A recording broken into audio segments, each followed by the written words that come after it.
Kalau di influencer sendiri sih, ini yang aku penasaran juga nih. Jadi salah satu channel masih merah nggak sih? baru Masih merah nggak? Masih ada merahnya. Karena kita nggak ada kameranya jadi kita lihat. semua dikerjakan sendiri. Kayak di influencer gitu ada perubahan nggak sih di era pandemik ini? Kayak ini adalah YouTuber Arti Arma nih. Aduh. Dengan subscriber 10.000. 11.000 ya sekarang ya. 11-12 sama Atta 11.000. Halilintar. Ada perubahan nggak sih? Atau gini, kalau lo menilai sekarang itu ada perubahan yang ngelihat mereka lebih suka apa sih gitu, sehingga konten kreator di era sekarang ini harus bikin apa sih gitu? Kalau konten kreator ya yang aku lihat, Iya. karena mereka dari dulu memang kerjanya sudah digital gitu, jadi nggak terlalu banyak ada perubahan yang signifikan gitu. Signifikan. Kalau misalnya dia udah punya apa ya namanya subscriber yang besar, Iya. terus punya loyalis yang tinggi gitu, itu menurut saya nggak ada perubahannya yang signifikan gitu. Jadi mereka memang sudah melakukannya dari dulu tuh Iya. di situ. Jadi kalau misalnya melihat di diri saya, karena subscribernya juga nggak terlalu banyak kayak misalnya Ria Ricis, Atta Halilintar, Baim Wong, dan Rans Entertainment gitu. Iya.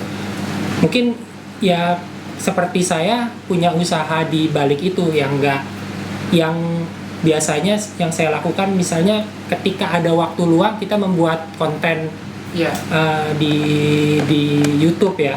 Tapi di balik itu kita juga punya biasanya punya bisnis digital kayak menjadi kameramen, menjadi editor, editing video. Jadi buat teman-teman Jago Indonesia itu punya underbow ya, liner di bawahnya, beberapanya untuk membuat konten-konten kreatif seperti video, foto.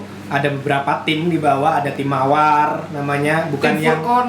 ada tim Furkon nih yang baru sekarang lagi kerja juga untuk Al Azhar ya. Jadi di bawah Jagoan ada namanya tim Furkon. Kita lagi garap beberapa konten untuk Al Azhar. Tahu ya Al Azhar ya. Silakan bisa follow di Instagramnya Al Azhar yang sedang kita garap adalah AAIIBS. Jadi itu sebuah sekolah Islamik yang Islamic New Normal. Jadi benar-benar sudah berpikir tentang kondisi sekarang. Jadi gitu. Bahkan institusi pendidikan pun mulai berpikir tentang kondisi sekarang gitu. Jadi itu juga yang dilakukan oleh Mas Arti gitu. Ya Jadi untungnya kita juga walaupun penonton di YouTube-nya masih belum terlalu banyak ya, tapi kita punya kemampuan yang kita latihannya tuh di YouTube untuk ngedit video dan segala macam. Tapi untuk ngambil bisnis yang lebih besar untuk mencukupi kehidupan, walaupun sebenarnya kalau di YouTube kalau ditekuni itu bisa sukses banget, tapi ketika kita lagi menjalani untuk menuju suksesnya itu kita harus perlu bisnis yang lain di luar. Makanya adik-adik di rumah ya, ini yang masih adik-adik ya, adik-adik itu ukurannya berapa ya umurnya ya? Jangan berpikir mimpi jadi seorang YouTuber. Jadilah sesuatu dulu, baru jadi YouTuber. Jangan hanya jadi YouTube doang, ntar salah ininya. Jadi banyak hal-hal yang mungkin lagi rame selama kondisi sekarang, prank-prank yang tidak pada tempatnya. Bisa jadi memang dia hanya seorang YouTuber yang tanpa edukasi yang pas. Jadi mungkin seperti Mas Arti, memang kerjanya seorang editor, kerjanya memang seorang desainer. Akhirnya bisa mencurahkan banyak hal di konten YouTube-nya tentang apa yang dilakukan sehari-hari gitu. Nah, itu benar juga sih, karena yang tadinya saya pikir saya bisa editing nih, jadi saya bikin YouTube. Dan ternyata saya lihat walaupun YouTube itu belum menghasilkan secara keuangan yang besar ya, tapi secara pengalaman yang ternyata saya lihat main YouTube itu memberikan dampak yang banyak banget buat diri saya, karena untuk belajar digital salah satunya, karena kita jadi belajar public speaking, betul. Kita jadi belajar bikin skrip sebenarnya. Nah itu walaupun kalian nggak bisa algoritma YouTube juga termasuk itu ya, belajar yang matematika kita benci gitu, tapi karena kita nonton maksudnya jadi konten kreator di YouTube, kita jadi mau nggak mau mempelajari belajar statistik, belajar algoritma. Nah, bagaimana cara mendapatkan pasar penonton yang kita mau. Nah, itu butuh pembelajaran yang benar-benar nyata. Nah, benar-benar nyata itu kita terjun langsung menjadi konten kreator. Nah, jadi saya penasaran nih Kak Arti. Emang banyak banget tuh, walaupun kalian belum apa ya maksudnya, ya udah pokoknya mulai aja nanti. Di YouTube ternyata banyak juga. Banyak hal ya. Jangan mencari sisi keuangannya dulu, maksudnya mendapatkan AdSense bagaimana gitu. Jadi, Passion. karena kalau kalian ngejar di YouTube untuk keuangannya, pasti pola pikir kalian menjadi re-uploader aja gitu. Iya, jadi kayak yang saya sampaikan tadi, bahwa kita zaman sekarang jangan hanya berpatok satu hal saja. Iya. Jadi YouTuber doang atau desainer doang. Kalau kayak saya jual produk ad aja, ada yang lain. Mas Dias juga melakukan yang sama. Mas Nanang juga melakukan yang sama. Benar-benar. Jadi kita punya banyak kesempatan gitu loh. Mau sekolahnya teknik mesin terus jadi hal yang lain berseberangan dengan mesin, itu sangat mungkin. Sekolah, saya punya teman dia lulusan teknik elektro, terus sekarang jadi seorang petani organik, sah-sah saja, tidak ada. Tapi itu yang sekarang terjadi. Nah, pertanyaan saya buat Mas Arti, apa beda terutama dari jumlah viewer dari sebelum pandemik sama setelah pandemik? Ada penambahan kah atau pengurangan atau sama aja? Nah, mungkin di YouTube ini saya punya mengkategorikan, ini nggak pernah saya pelajarin di YouTuber yang lain, tapi ini melalui pengamatan yang saya lihat ya. Di YouTube ini ternyata ada dua apa ya namanya ya? Dua Gelombang.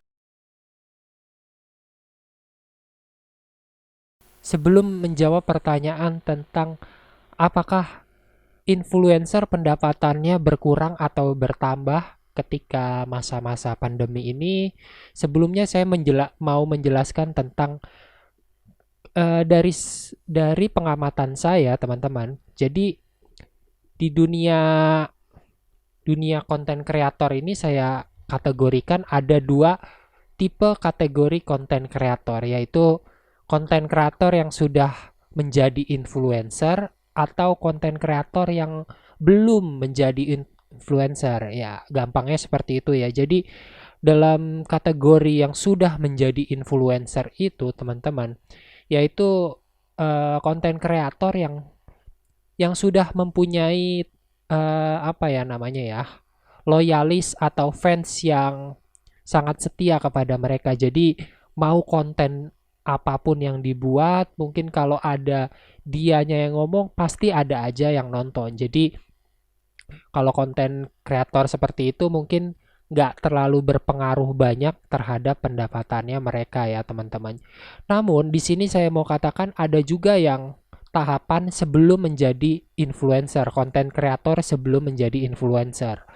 Jadi kayak contohnya kayak saya yang subscribernya masih sedikit dan jumlah penonton yang cukup loyal sama saya ini, atau menjadi fans, atau ya gitulah pokoknya menjadi loyalis saya ini masih belum kelihatan yang begitu banyak. Ini bisa kita lihat dari video-video yang ketika kita hasilkan itu tolak ukurnya adalah ada beberapa video yang viewersnya itu cukup tinggi, tapi banyak juga viewersnya yang jatuh terjun bebas, kayak misalnya cuma 100 atau 200. Berarti saya mengkategorikan diri saya adalah belum menjadi konten kreator yang belum menjadi influencer. Jadi belum mempunyai basis-basis loyalis yang loyal terhadap video-video yang saya hasilkan. Nah, bagaimanakah caranya untuk apa ya namanya? Untuk mendapatkan jam viewers yang banyak agar AdSense kita juga tidak berkurang di masa pandemi ini? Yang kita harus lakukan adalah bagaimana mencari apa yang ingin penonton lihat di konten-konten yang kita buat. Jadi kita tidak boleh idealis dulu di awal-awal. Maksudnya idealis tuh, gue pengen bikin konten ini nih, atau konten A, gue gak mau bikin konten B, gue gak mau bikin konten C. Ya mungkin bisa aja, itu adalah sebuah pilihan. Tapi untuk mendapatkan penonton yang banyak ketika kita belum menjadi influencer, kita harus melihat pasar apa atau penonton yang kita tuju tuh sedang pengen nonton apa sih. Jadi ya kita harus harus pintar-pintar mencari konten yang ingin ditonton oleh penonton-penonton kita. Jadi harus lebih peka gitu katanya. Nah, jadi kesimpulannya yang bisa saya simpulkan teman-teman dari pengamatan saya, ya kalau kita sudah menjadi konten kreator yang influencer, sepertinya kita nggak terlalu kena dampak yang besar ya terhadap kondisi pandemi COVID-19 ini. Karena orang-orang juga sekarang banyak di rumah dan mencari hiburannya ya tentu saja melalui video-video yang kita hasilkan. Ini juga bisa kita lihat statistiknya ketika perusahaan besar seperti Netflix di zaman COVID-19 ini malah orang-orang banyak mencari hiburan dan omsetnya semakin menanjak ketika kebijakan work from home ya. Banyak orang yang tinggal di rumah jadi mereka mencari hiburan. Nah, kalau misalnya kita menjadi konten kreator yang belum influencer, belum masuk ke tahap menjadi influencer, mungkin yang bisa kita lakukan kalau kita sendiri, diri kita sendiri nggak peka terhadap lingkungan kita, penonton kita, ya mungkin akan berpengaruh terhadap pendapatan kita. Tapi ketika kita bisa mencari konten-konten yang bagus dan dan konten tersebut banyak yang ingin menonton gitu, banyak yang ingin mencari konten tersebut, mungkin kita bisa bertahan di masa-masa COVID-19 ini. Langsung. Iya. YouTube itu adalah lembaga. Ini menarik waktu gua cari podcast, ternyata yang keluar adalah Arti di YouTube.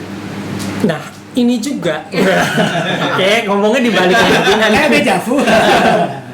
Nah, si YouTube itu kan juga lembaga yang perusahaan yang mencari keuntungan juga dari rekan-rekan bisnis mereka, yaitu perusahaan-perusahaan besar yang dinaungi oleh anak cabangnya YouTube yang namanya Google AdSense ya. Nah, jadi YouTube sebenarnya sudah memberikan membantu algoritmanya ketika misalnya di masa pandemi ini yang lagi hits lagi ngetren apa, mereka itu sudah punya sistematisnya yang bisa membaca masyarakat yang dibutuhkannya apa sih. Nah, seorang YouTuber yang belum menjadi influencer, Mas, jadi ada dua kategori nih, yang sudah menjadi influencer dan belum menjadi influencer seperti saya. Itu kita harus mau nggak mau harus mengikuti sistem yang didukung oleh algoritma YouTube. Jadi misalnya di masa 1 minggu ini nih lagi trennya di YouTube ini misalnya tentang alat-alat podcast gitu, karena bikin podcast dari rumah. Orang-orang mulai bikin podcast, mulai WFA ya, susah banget ngomong bahasa Inggrisnya gitu kan. Nah itu saya lihat juga terjadi ketika masa ada lagu yang ngehits banget, Aisyah istri Rasulullah. Nah itu, jadi ketika hari itu tuh semua YouTuber bikin lagu cover. Dalgona Coffee itu juga. Nah, ketika kita membuat sebuah konten itu dan itu momennya tepat, maka YouTube juga akan membantu konten kita untuk tampil gitu.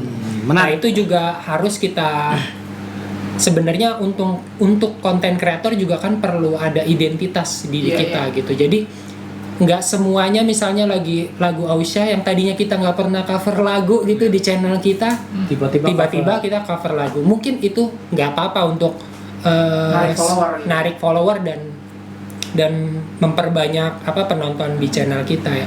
Tapi seenggak-enggaknya di YouTube juga harus punya namanya identitas dari sebuah konten kreator itu. Jadi mungkin yang dibahas di sisi yang berbedanya, mungkin misalnya kita kayak sebagai analis atau atau secara ekonomi, tapi kita harus ke situ juga tapi dengan cara kita gitu. Jadi itu mungkin lebih bagus. Keren. Nah itu jadi kalau kita konten kreator ya pintar-pintar inilah nyari konten yang pengen orang nonton gitu. Itu pasti akan membantu channel kita untuk naik gitu sih. Menarik banget diskusi kita ya. Baik, keren sekali. Ya, teman-teman di rumah, dari bahasan kita tadi, menurut teman-teman ada yang perlu kita ulik lebih dalam lagi, langsung tulis di kolom komentar. Yeah. Saya bahas lebih dalam dong tentang YouTube, bahas lebih dalam dong tentang apa yang dilakukan tentang kemasan, tentang usaha di kondisi sekarang atau ada hubungannya dengan pendidikan dan lain itu, silakan nanti akan kita buatkan yang lebih detail lagi, bahkan bisa kita undang pembicara yang lebih kompeten di bidangnya biar kita bisa lebih dalam lagi, kita bisa dapat banyak masukan yang lebih baik. Dan jangan lupa, jangan hanya sekedar didengar terus diam aja, habis didengar langsung dicoba, dilakukan. Yang penting adalah actionnya sekarang. Jangan hanya berdiam diri di rumah saja. Work from home itu bukan sekedar nyapu, bersih-bersih dan lain-lain, tapi kita harus tetap bergerak lebih kreatif lagi dalam kondisi sekarang. Kita nggak pernah tahu ya. Betul. Kita nggak pernah tahu kapan pandemi ini akan selesai. Kita berdoa secepatnya Indonesia, dunia akan selesai dengan kondisi ini dan kita bisa kembali beraktivitas seperti biasa. Walaupun tentu ini harus tentunya bertahap. Kalau menurut kami ini akan bertahap, tidak langsung tiba-tiba besok kita udah kayak biasa, enggak. Tapi ini akan bertahap kondisinya. Maka kita harus siap, adaptif dengan segala perubahan yang terjadi, gitu. Setuju. Gimana? Kita tutup dulu. Kita tutup dulu hari ini. Siap. Terima kasih banyak yang sudah menyaksikan. Jangan lupa like, komen, dan subscribe. Yeah. Tombol loncengnya. Asik deh. Kok harus lonceng sih? Bel ada bel biasa.